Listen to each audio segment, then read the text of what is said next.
Hello, my name is Mike Mitzel, and I'm our building reading specialist. For a few moments, I would like to talk about the reading growth measure and Lexile.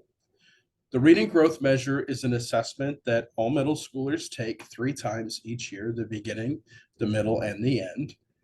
And the reading growth measure is used to track student progress with reading comprehension and language arts, as well as give them a range in order to set goals for their annual reading growth. The test is computer adaptive, and what this means is if a student gets a question right, the computer will adjust the next question to be at a higher level in order to determine a student's maximum reading comprehension ability. Alternatively, if a student gets a question wrong, the assessment will generate a new question either at the same level or below until it's able to measure what a student is able to do.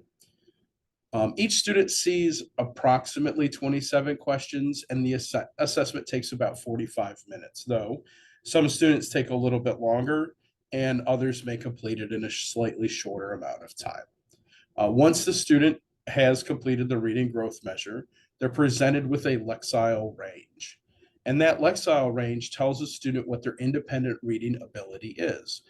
Independent reading ability is how a person comprehends or understands what they're reading without any support, like having the text read out loud or using a dictionary to look up words. It's a measure of what you can actually do and access to code and read with prosody. On your parent letter, you should see a 3 or 4 digit number followed by a capital letter R, a capital letter L, and this is the midpoint for your student's range. To determine the full range, you add 75 points to that number, and that gets you the maximum independent level, and subtract 75 points to get the minimum. A student will read closer to their maximum level when they're reading about a topic that they're very interested in or they have a lot of background knowledge. On the other hand, something that a student doesn't have a lot of background knowledge in, they might read closer to the lower end of that range. Additionally, the Lexile can help a student determine whether or not a book they've selected is too difficult or if it's too easy. I included a website in the parent letter. It's hub.lexile.com/find a book. And this will allow a student to search for books that are within their range, or they can search up a specific title in order to see how it compares to their range. So let's look at our example here on the screen, our made up student report for Mr. Reynolds. So Jason Reynolds is a 7th grader who scores a 930 on the first administration of the reading growth measure. 930 falls within the 6th grade range. So if you look here right above the 7, you'll see the 6th grade is 925 to 1070. One thing that sometimes gives students anxiety is seeing their score below their current grade level.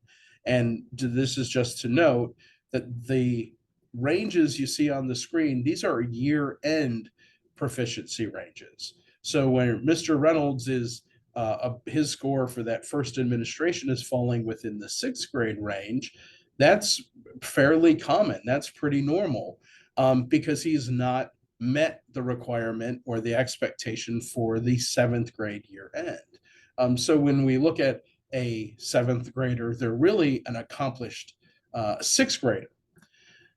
So you can see that his second reading growth measure there underneath the 930, it's a 975. So when Mr. Reynolds took it, he met proficiency in the middle of the year. He met proficiency early. And again, that's good. He's shown his proficiency and demonstrated that he's able to read on grade level. Now we have a second example. So Mr. Orson, all right, also a fictional student. Mr. Orson is also a 7th grader and scored a 930 on his first Lexile measure. And the second time he took it, if you look there, it's an 830. So right here, he scored an 830. Now, that's a decrease of 100 points. And here's the thing about reading. We can't unlearn how to read. So we will want to investigate why there was a dip between the first and the second administration of the reading growth measure. And 100 points that's a lot. That's a big deal. So there's something going on with Mr. Card.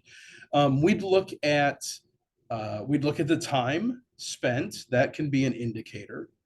Um, we can look at the student's performance in his classes. There's a lot of different indicators that we can look at to help try to figure out what was going on, why there was a big dip. So right now, as it stands, according to this report, until the end of the year assessment, we're going to use the 930. We're going to use the higher of the two to use as the current instructional ability. And the reason is our Lexile shouldn't go down. And if it does, it's only by a few points.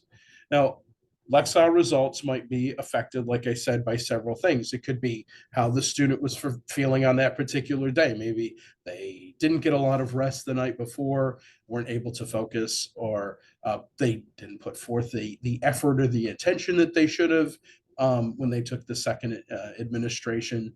Those are the most common explanations for a lack of growth.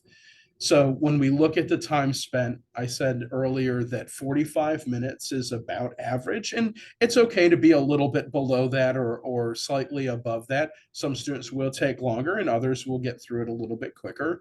But 45 is a pretty good average. If the number is significantly lower than 45 minutes, or the number is very different than the first test, then we would probably suspect that it was effort, not ability, that caused the lower results. So for Orson, he needs to increase his Lexile by 40 points on the year-end reading growth measure administration to be considered to having met proficiency for the 7th grade. So that 830, that just kind of gets pushed to the side, and we look at the 930 for him. All right, regardless of the results, we want all students to grow in reading. And this includes students who meet the minimum proficiency requirements for their grade and those who might be advanced for their grade as well. So all students benefit from reading outside of school. So some strategies that can be implemented at home include like setting time aside for independent reading, reading specifically books that are within the student's range. And then most importantly, not just having a student read, but talking to your student about what they're reading. And they don't have to talk to an adult. They could talk to a sibling or a cousin or another student in the home and just tell them about what they're reading. Another strategy that you could employ at home is having your student read out loud to you. Then from time to time, ask your student to pause and just summarize what they've read. And what you're checking for is comprehension. Is your student, while they're reading, do they understand what they're reading, or are they just calling out the words? So those are two things that you can do. And if they are just calling out the words, have them go back and reread it, either in their head or have them read it slower out loud to you.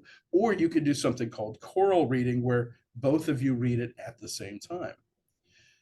You might also ask them, your student, to tell you what a particular word means that they've encountered in a text. So if you hear a word that might be a little bit a bigger word, or a word you may give them an impromptu quiz. Hey, what does that word mean? And you guys can look it up and then help build that capacity for vocabulary.